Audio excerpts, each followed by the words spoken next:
മുസ്ലിം പെൺകുട്ടികളാണ്, ഹിജാബ് ധരിച്ച മുസ്ലിം പെൺകുട്ടികളാണ്. എന്താ അവർ ചെയ്തത്? പുരുഷന്മാര് സാധാരണ ധരിക്കാറുള്ള പാന്റും ഷർട്ടും ധരിച്ച് ഹിജാബ് ധരിച്ച് വന്നിട്ട് ഞങ്ങൾ ഇതിൽ കംഫോർട്ടാണ് എന്ന് പറഞ്ഞു. ഞങ്ങൾക്ക് ഇതിൽ കംഫോർട്ട് ഉണ്ട്, ഞങ്ങൾക്ക് നല്ല കംഫോർട്ടുള്ള ഡ്രസ്സാണ്. ആരാ പറഞ്ഞത്? മുസ്ലിം പെൺകുട്ടികളാണ്.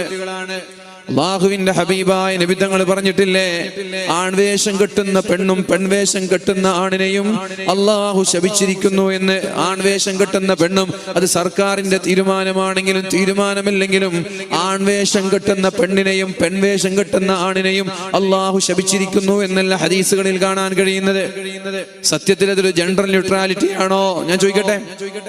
നമ്മുടെ പെൺകുട്ടികളെയൊക്കെ പറഞ്ഞു പറ്റിക്കാണ്, നമ്മുടെ പെൺകുട്ടികളെയൊക്കെ പറഞ്ഞു പറ്റിക്കുകയാണ് ജെൻഡർ ന്യൂട്രാലിറ്റി എന്ന് പറഞ്ഞ്. അങ്ങനെയാണെങ്കിൽ ഇന്ന് നമ്മുടെ പെൺകുട്ടികൾ ആൺകുട്ടികൾ ധരിക്കുന്ന പാന്റും ഷർട്ടും ധരിച്ചു വന്നാൽ നാളെ ആൺകുട്ടികൾ ചൂരിദാർ ധരിച്ചു പോകണമെന്ന് എന്തേ പറയാത്തത്?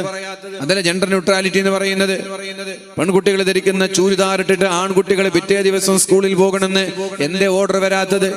ആൺകുട്ടികൾ ധരിക്കുന്ന ഡ്രസ്സ് പെൺകുട്ടികളെ നിർബന്ധമായി ധരിപ്പിച്ചിട്ട് അതിന്റെ പേരെന്താ? ജെൻഡർ ന്യൂട്രാലിറ്റി, ആൺ പെൺ സമത്വം. അങ്ങനെയാണെങ്കിൽ പെൺകുട്ടികൾ ധരിക്കുന്ന ചുരിദാർ ധരിക്കണ്ടേ?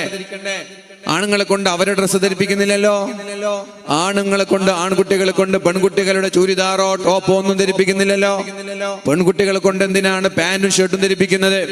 അപ്പൊ നമ്മുടെ പെൺകുട്ടികൾ ഇതൊന്നും തിരിയാതെ പറ്റിക്കപ്പെടുന്നവരായി, ചതിക്കപ്പെടുന്നവരായി അവരുടെ മേലിൽ ഇമ്പോസ് ചെയ്യാണ്, ചുമത്തുകയാണ്, നിങ്ങളിത് ധരിക്കണം. അപ്പൊ അവരെന്തോ വിചാരിക്കുന്നത് എന്തോ ഒരു സൗഭാഗ്യമാണെന്ന് വിചാരിച്ച് നോ പറയേണ്ടടുത്ത് നോ പറയാൻ കഴിയാതെ അവരിങ്ങനെ ചാനലുകളുടെ മുന്നിൽ വന്നിട്ട് ഞങ്ങൾക്ക് ഇതിൽ വല്ലാത്ത കംഫോർട്ട് ഉണ്ട് എന്ന് പറഞ്ഞ് അവരിങ്ങനെ അഭിരമിക്കാണ്. ഇങ്ങനെ ഒരു കാലം നിങ്ങളിലേക്ക് കടന്നു വരും. മുസ്ലിം ഉമ്മത്തിന് നോ പറയാൻ കഴിയില്ല, നോ പറയേണ്ടടുത്ത്